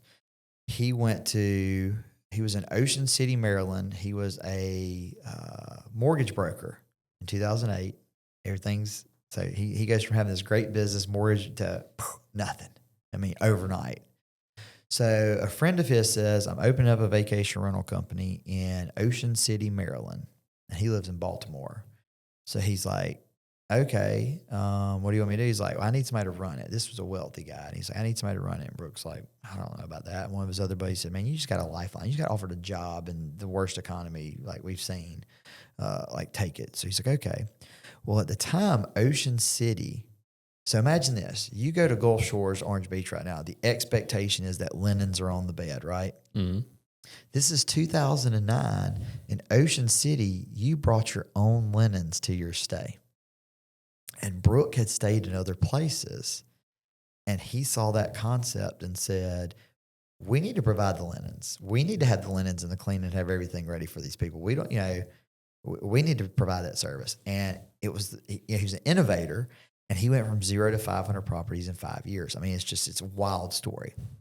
But in there, he talks about the 3 most successful business growth people, and they are persuaders, trailblazers, and rainmakers. So we read the book. He also is trying to sell a product. I mean, come on, you're right. Most people write a book or selling a product. And I knew about his product, and Ginger wanted to buy this product. She wanted to use it, and I was against it. And sometimes Ginger, she's good at finding ways to wedge me into an idea. And so you bought the product. So I bought the product. So the funny thing about the book is, sorry, Ginger, Ginger had presented the book to our staff to read, and she was going to get around to reading it. Well, Bob, our broker, reads it in like 2 days, and he comes to me and says, Hunter, did you write this book? And I'm like, no, what are you talking about? I haven't even read it yet. And he was like, there's concepts in this book that you talk about that, like, I know you haven't read. So Ginger was like, well, you're not going to read this book and may not read it. So Ginger like knocks it out like in a day and a half because she's a lawyer and can read super fast. So she goes and she reads the book, and I'm admittedly not a big book reader, so I took the Cliff Notes, but I remember that was one of the top things. So she calls Brooke, and we get on a phone call, and she's like, Hunter's against this. Hunter doesn't want to do it, but I want to do it. And he's like, great. When the wife wants to do it. I mean, he's a perfect salesman. And I'm just sitting there, I'm fuming because I've been beat, right? So anyway, he said, well, look, I want y'all to take this survey called the Culture Index. I want to find out what profiles you are. And I'm like, all right, whatever, fine. I've done the colors. I've done Myers-Briggs, whatever. So Ginger and I both do it. And Brooke gets the results. And I remember he's traveling somewhere. And he's like super, like, you got to go on his calendar and like book time with him. And he texts us. He said, can y'all hop on a call? I'm like, yeah, sure. And he calls us, and I remember he's just like, he's stumbling on his words, and he doesn't know what to say. And he's like, y'all two are something special. And we're like, what do you mean? He's like, Hunter, you're just like me. He goes, you're an extreme persuader. He's like, you're like top 2 percentile persuader. Like you're the kind of person that sells ice to Eskimos. Like no BS. Like you are that person. And he goes, Ginger, you're like a top 10% trailblazer. He goes, first of all, your 2 profiles shouldn't even be in business together. Like that makes no sense. And he goes, not only that, y'all are married. And he's like, but I hear y'all and I know your story. And he goes, y'all 2 could drop what you're doing right now today and go sell widgets, and you would be successful at it. Y'all just have that. And that was like another one of those moments in our lives that Ginger and I kind of looked at each other like, we knew that, but to see it, I guess, on paper, so to speak, we were like, okay, this is like the science behind why we work when it shouldn't work, right? Yeah. We're not, Ginger and I are not opposites attract. We're not that couple at all. So he explains to us how it all works, and he explains the right seat on the bus. And, you can want to be a world-class salesperson, but if your CI is not sales, you can take all the training in the world and you'll be okay, but you'll never be great at it. You can want to be an accountant, but if you're not detail-oriented, you're not going to be that. So he puts us in touch with Culture Index. We drew like the long straw. We got Mark Connolly, and Mark Connolly is the number 1 CI expert, probably in the world, but in the U.S. for sure. And he's out of Dallas, Texas. And he gets our profiles, and he's just raging about us. And he's just like, you two are not even supposed to work. This is just, and he's almost, you can tell he's like a psychologist. And he's just like, this is amazing. And like, how did y'all meet? And like, he's just like fast. I mean, he's looking at dots on a piece of paper and he's just like fascinated by us. So that, obviously that sold us on Culture Index. So at Beachball Properties, every position in the organization, whether it's a position that we've had for forever or it's a newly created position, we get with Mark and we say, this is the role of the person. This is their daily duties, their weekly duties, their monthly duties. This is the kind of personality they're going to need to have to work with who they're working with, so on and so forth. And he'll, most times on the fly, because he's just really good, he can say, oh, you want this personality with the dots around here. We're okay. So we'll have that baseline. You don't get an interview at Beachball without filling out the CI survey. And that, to me, is one of the first tests. If you're not even willing to do the survey, you're not even going to be a culture fit for us anyway, because you don't even want to even hear about the science. Sure. So then we will find the profiles, and then we'll nail the profiles down, and then maybe we have 4 candidates that fit that profile. And then we will interview those 4, and basically the interview for us is all about culture fit. We're not nailing down on, tell me about your last 5 years experience. Because we've taken people that never worked in vacation rentals before. Some of my strongest people, Brandy that you've met, who is our CMO, she owned a wine distribution company. She's never worked in vacation rentals before. I mean, she's been in hospitality type roles, but like communication has been her thing. She is thriving at what we do. Now, Jennifer's an anomaly, though. Jennifer is a prototypical influencer, which is a social construct. But when you look at her work, there's 2 different boxes. When you look at her work box, and I think I got you to do this at one point. Yeah, we got to go. Yeah, we got to go back and go it. look at that, or maybe pull it up later. But when you look at her work, her work profile is what she believes her work profile. She's gone back and taken the test 4 times. The survey 4 times, and she's come back the exact same. It's 91% accurate. I've gone against the science and been wrong. I've listened to someone interview and go, I know the profile doesn't quite match, but God, they've got the experience. They did, and then they fail miserably at Beachball. So I have now just basically released it to now Jennifer and Brandy primarily take care of the hiring now, but they go and do the CI. They know what that model is going to be. If you don't fit that model, you're just not going to get hired. And it's because it's proven over the last 6 years, I believe it's been, that we know finding the right person for the right seat on the bus. And even that's if we're growing into a new position. So that philosophically is kind of that base. And then we also look at, I call it the triangle. It's customer service, housekeeping, and maintenance. They all work hand in hand. They are not 3 separate entities. They are one entity, right? That triangle. Because customer service has to kind of defend maintenance and housekeeping. But maintenance and housekeeping, they all have to communicate with each other, right? And you look at other, like this is something I've been on another podcast before that I've talked about. The traditional way of property management companies where I'd hire you to be a property manager, and underneath you, you would have your team. Maybe you had 2 maintenance guys, 2 housekeepers, and an assistant. And I'd say, here's your book of 25 properties, okay? And you've got to manage that team of those 25 properties. But you're not really communicating with that property manager on those 25 because you're just supposed to stay in your silo, right? People still operate that way, but I think it's ludicrous. I think everybody needs to be communicating on everything, and I think everything needs to be systematic. Now, I'm not a systematic guy. I'm not the implementer, that implementation person. That's not me, but I see the vision. So we were talking about this earlier off camera. I've read the book Rocket Fuel, and there's innovators and there are implementation, or visionaries, right? And then the implementation people, right? And if you look at every great business, they have those 2. Now, sure, you look at, everybody knows Apple for Steve Jobs. People don't talk about Wozniak as much, right? He was behind the scenes, but he made all of Jobs' visions come true. You think about Walt Disney. Everybody thinks about Disney, but he had his brother and he had other people that took that vision and actually put it into place. Right.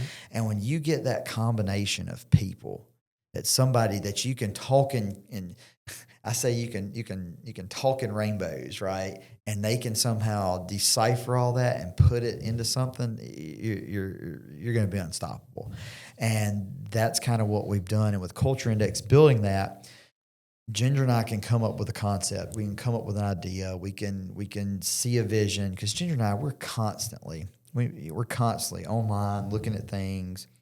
It's not just in our space. We're looking at the world as a whole. What are people going to? I mean, I know this is probably egotistical to say, but Ginger and I have always kind of felt like the Joneses, right? Everybody's trying to keep up with the Joneses, but we've always felt like we can see the next step, and we're trying to track that, and then we're trying to come back to them and say, this is what needs to be done. An example is remember I mentioned earlier, dynamic pricing. In 2018, 2019, that was a dirty word. Like, oh no, we know our rates at the beach. We know how to set them. People actually marketed against us because we use dynamic pricing. Guess what? Everybody uses dynamic pricing now. In 2017, prior to dynamic pricing, VRBO and Airbnb came out with this little thing called Instabook. Now, if you think prior to that, you used to go on one of those channels and you basically had to beg someone to vet you that you could stay in their property. Property managers were terrified of this. Like, well, we don't know who's coming into our properties. I remember telling my team, I'm like, if we don't get on board with this, we're going to get left behind. So we implemented Instabook. We were one of the first ones to do that. I mean, right now, the buzzword's AI. Everybody's AI this, AI that. Well, Jen and I are not just trying to use AI, just use it. We actually are building products that are going to help Beachball. Like, if you go to beachball.com, our website, we have an AI chat box now. And it says, how can I help you? And it gives you like an example. And you can go in there and say, I'm looking for the last weekend of June, a 4-bedroom condo for my 8 guests. And it will either come back with results that fit you, or if it needs more information, it'll say, can you be more specific on these dates or these things or your needs? And it will present all the properties for you. We beta tested it for a couple of weeks. And then I kind of told my web developer, I said, look, we just got to push this live. I mean, we got to try to break it. I sent it to all my friends, anybody I could think of. I said, please try to break this thing. And then anything they come up, they'd send me screenshots. We send it back to the web developer, and we're just refining it. Now, also, with our policies and procedures in-house, created an AI bot. So we took every procedure written down in Google Docs, put it all in there. We took our software, put all of the articles on it, how to find things, how to cancel reservations, everything, put it into this system. So now, if somebody's new and they're a new hire and they don't know something, they theoretically should be able to go in there and ask the bot the question before they go and slow their manager down to stop them from asking their question. So those are little things that we've tried to implement structurally.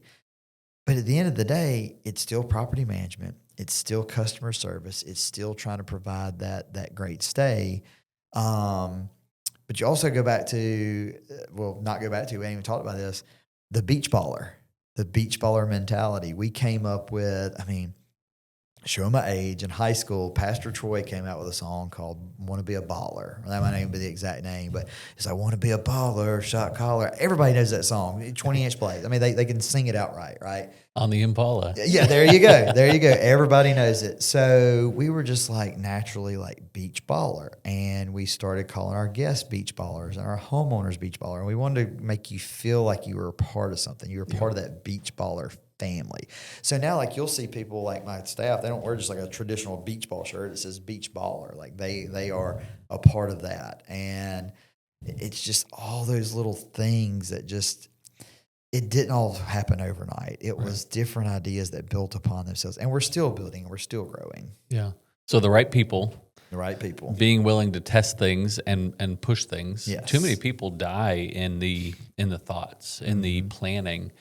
And it sounds like all along the way, you all have just said, here's the idea, let's push it, let's break it, and so we can figure out how to make it better. Right. Yeah, it's getting the right people. And if you have that, they'll carry the team forward. And I look at you and Ginger, and you guys aren't micromanaging the organization. You can see where beach ball is being run from the inside, from the team. And it's pretty incredible. And this is the down and dirty, because I know you like on this podcast to get to the dirty part. This is the part people don't talk about when it comes to people. sometimes you outgrow people. We've, lack of a better term, casualties along the way, right? These were people that were like family, had worked for Beachball for 4 or 5 years. I mean, multiple Christmas parties. I mean, people that we felt like family that couldn't keep up. They couldn't keep up with the change. They couldn't keep up with that next breaking point. We had a owner relations manager, and they were incredible at bringing in new properties. I arrogantly thought we've just built up such a brand that people are just flocking to us, and this person is just shooting fish in the barrel. Didn't appreciate, how good they were at that specific skill. But on the flip side, as an owner relations manager, and this goes back to culture index, this particular person was a socializer. That was their profile. And that's not necessarily a bad profile for being an owner relations manager, but it can go one of two ways. And why I say that is this particular person, if an owner called in at 10 in the morning and had a problem, and this person couldn't fix that problem or couldn't immediately get them off the phone, it would bring down their mood, and they would basically take that mood throughout the office. And they would go to other people and moan and gripe and complain, and just the whole and we cared about this person that Ginger and I would take this person out to lunch and say, and I know I'm doing this. I'm going to get better. I'm not going to do that. And you get a month, 6 weeks out of them, and then it'd go right back. And we had a couple other employees. We did this test. I can't believe we did it, but it's kind of funny back. I had read somewhere that said, poll your office that if you were abandoned on an island, what 3 employees would you keep and what 3 employees would you kick off the island, right? Or who would be your first to throw off the boat? It was something like that, right? And it's supposed to be an anonymous poll. Nobody, me and Ginger could see who, we could figure out who it was or whatnot. But it was supposed to be anonymous, and we wanted to go through and just kind of, for fun, for the office, tell everybody these are the 3 most popular people that would be on. And there were some people that looked at it logically. Well, I want the 3 maintenance guys because they do this. One person said they would throw me and Ginger off the boat first, and we're like, that is probably the worst decision you could probably make. But I wanted to try to test them to see if they would throw this particular person off the boat. And 9 out of 10 threw this person off the boat. So it was kind of like, okay, they are all they're ready to jump off the boat if we don't make a move. And we had to make a move. This day, this person won't speak to us. They see us in town, they walk the other direction. In the grocery store, and I'm like, we used to like share, meals together and fellowship. And now, and I get it. It hurts because we have created such a family and such a fun place and an environment that people want to be at. And when you kind of kicked off the island Survivor style, you're like, it's almost like no going back. And Ginger and I want to keep that relationship, but I understand too why they don't want to. And recently we had another person. This person we thought was the linchpin of the organization.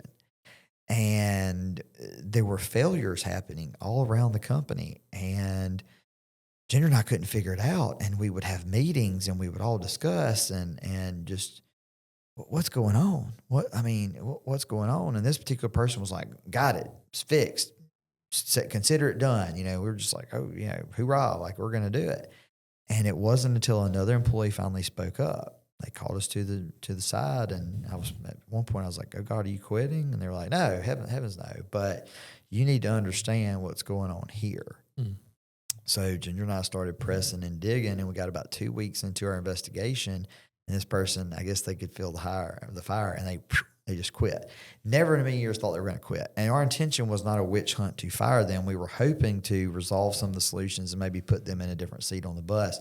And they ran, and once they ran, it was like the dam broke open, and we could see everything, and we were just shocked.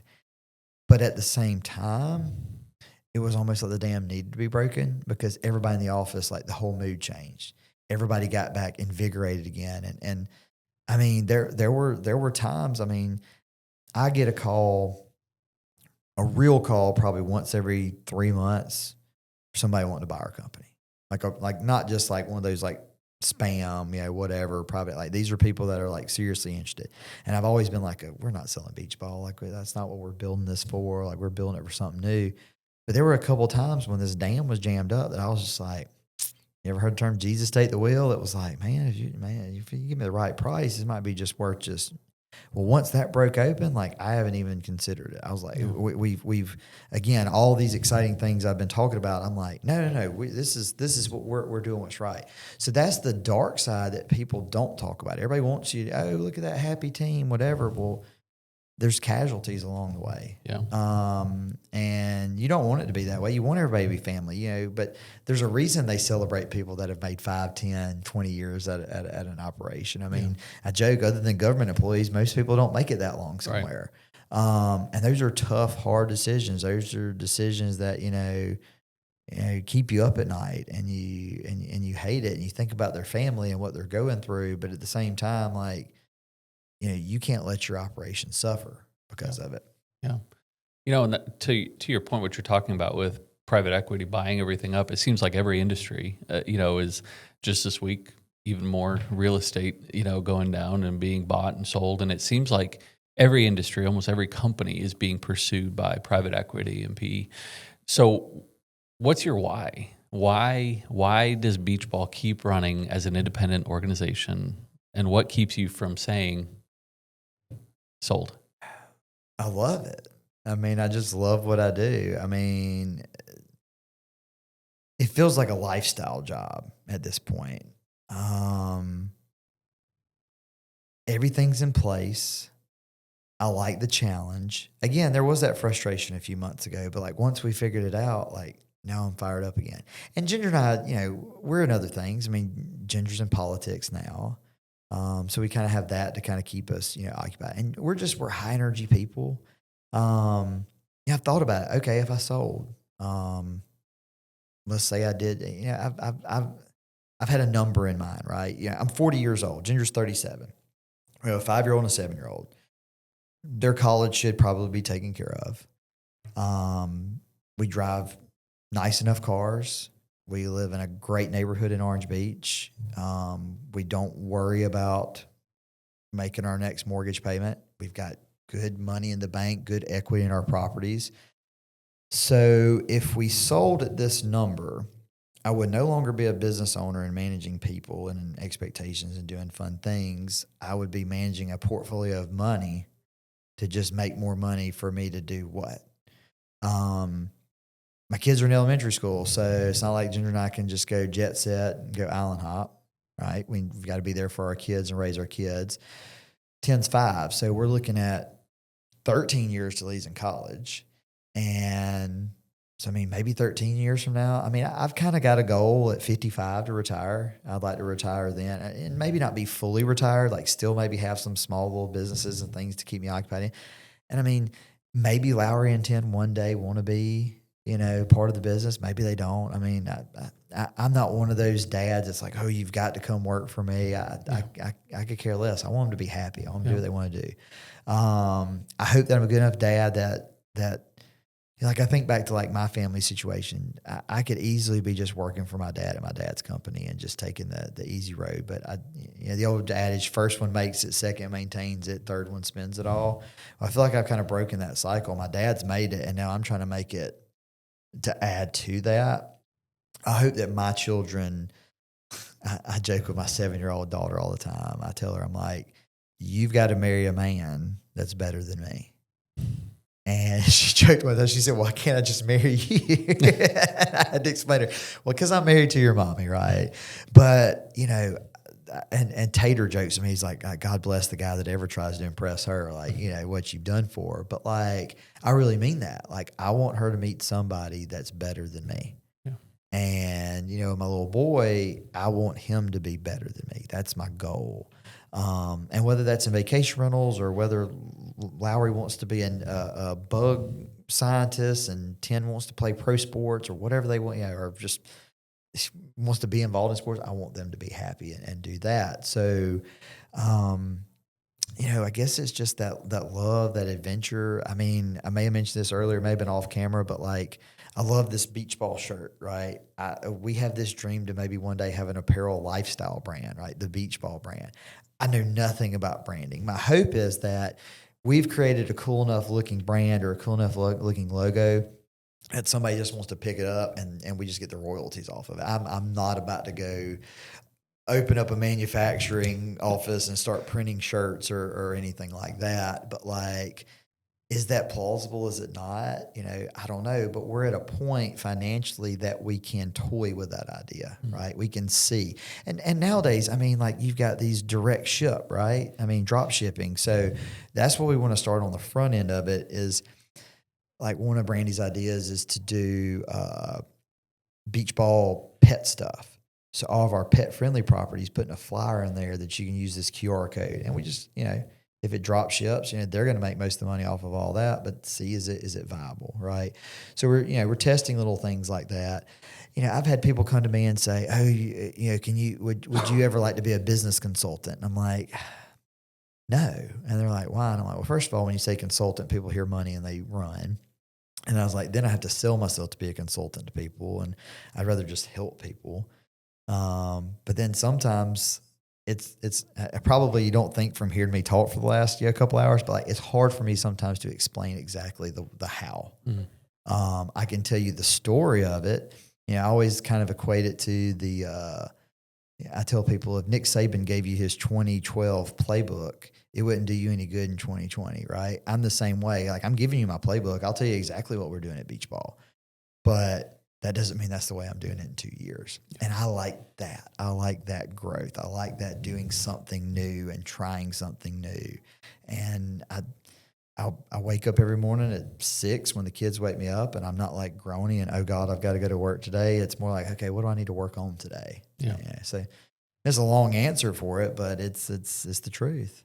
Well, so where's Beach Ball going? What's next? So you're 10 years in, the company's young. You all are young. You have everything in front of you. Mm-hmm. Where's Beach Ball as a company going next? So what I would like to see us do, we're not truly just a luxury brand. Like we didn't create ourselves to be a luxury brand, but I would like to see us move more into luxury properties. And, we try to stay beachfront. We have certain guidelines on what we want to take on a property. But I also want to innovate this new project I mentioned earlier where Jennifer is doing design type properties. We want somebody that comes to Beach Ball. We want a client that comes to us. We're big enough now to be sustainable, right? So we don't have to just go out to get business. But we want owners that want to come to us and say, look, we know you guys are the experts. We know you guys will tell us what we need to do with our property to set us apart, where this is a true partnership and we make money. We don't want somebody to just come and say, rent my property. I'm not going to do anything with it. Maximize revenue. We'll talk to you in 2 years about it. That's not where we want to go. I want the beach ball to be bigger, but I don't want to be the biggest on the island. I mean, you can saturate yourself too much. Maybe one day I've thought about purpose built. Right now, the money just doesn't make sense. Just the cost of the sand is just almost too expensive to buy it and then build it to a specific spec. I mean, you look at what's being built, they're all kind of the standard same type of spec house, right? Whether it's an 8-bedroom. I mean, I looked the other day, I think there's 15 10-bedroom houses on the beach now. Those didn't exist when I first got in the business, and now you're looking at 10. There's one house I saw, it's down on West Beach. Gosh, I think it sleeps 40 people.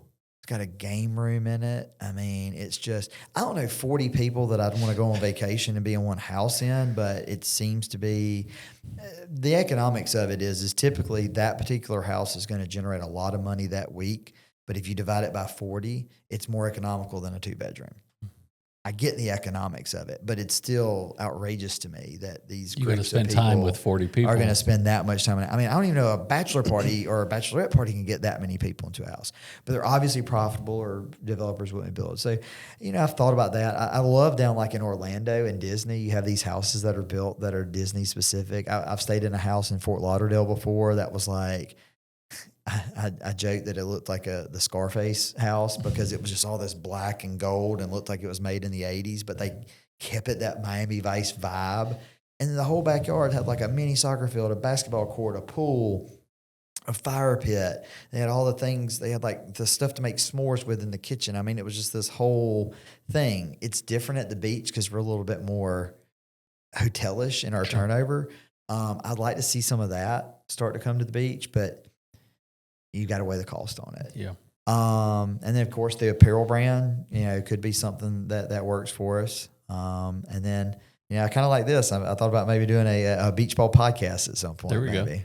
Sounds like there's a lot of irons in the fire, and you're always you're always looking to see what's that next step. Because to that playbook example, even if you hand somebody your playbook, right, like Nick Saban, they have to execute on it, and that's the thing where if you can't execute on even the simplest idea or the best idea, it doesn't matter. And so execution is key. So let's wrap this up. Sure. My last question for you would be this. If you had to summarize 10 years of business learnings in one thing, what would you say? Oh, my goodness. That's hard for me. You're like, what's the one takeaway? What's the one? Take 10 years and distill it down to one of the biggest lessons that you've learned. Oh. Always fight. Always be in the fight. Always keep pushing ahead. Always be bullish, and always be future thinking. Don't sit on the dread. Don't sit there. I mean, I mentioned all throughout this all the bad bumps and the things that could have taken us out or could have wiped us out. But just always staying positive. Always looking to the future. I think that's solid. Good. I appreciate you coming out today. Absolutely. Thanks for having the conversation. 100%. That was a solid way to end it. That was. That was great, man. I love it. No, I love it. Let me stop this. Cool. Hour and 45 minutes. Oh, good. Did it feel like that? No, I mean, I could talk.